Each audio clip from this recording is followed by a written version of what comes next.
Même Haïlé Sélassié, l'icône du mouvement, reste silencieux face à ces violences.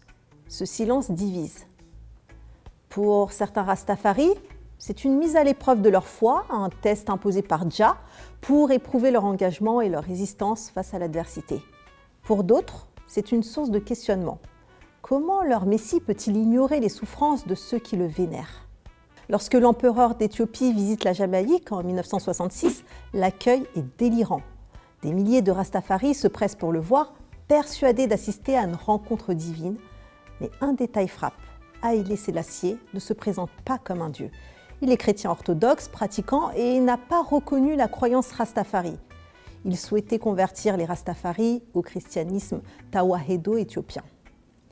D'ailleurs, selon plusieurs témoignages, il aurait même conseillé aux Rastafari de ne pas le vénérer, mais plutôt de chercher Jah en eux-mêmes. Un choc pour une partie du mouvement. Certains Rastafari y voient un message spirituel profond, la véritable divinité est en chacun et non pas dans un homme de chair et de sang. D'autres, un peu plus perplexes, continuent à croire qu'Haïlé Sélassié cache son rôle divin pour mieux éprouver la foi des croyants. Cette ambiguïté autour de la position de l'empereur a nourri de nombreuses réflexions au sein du mouvement Rastafari. Était-il réellement le Messie tant attendu ou simplement une figure symbolique d'émancipation?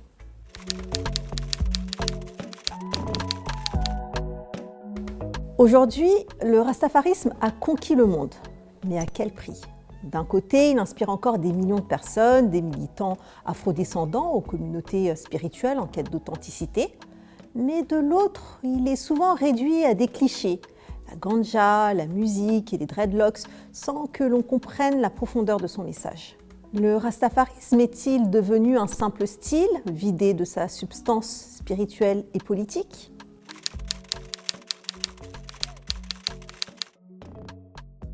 Le rastafarisme est né dans la douleur, porté par un peuple en quête de justice et de dignité. Il a traversé les océans, inspiré des révolutions culturelles et musicales, mais il reste encore mal compris. Aujourd'hui, alors que les luttes pour l'identité et la justice sociale sont toujours d'actualité, son message résonne plus que jamais. Mais vous, qu'en pensez-vous? Le rastafarisme est-il une force de résistance aujourd'hui? Le reggae a-t-il aidé à propager son message ou à le diluer dans la culture populaire? Que représente pour vous cette révolution spirituelle? Je suis curieuse de savoir ce que vous en pensez, donc n'hésitez pas à laisser vos messages dans les espaces commentaires.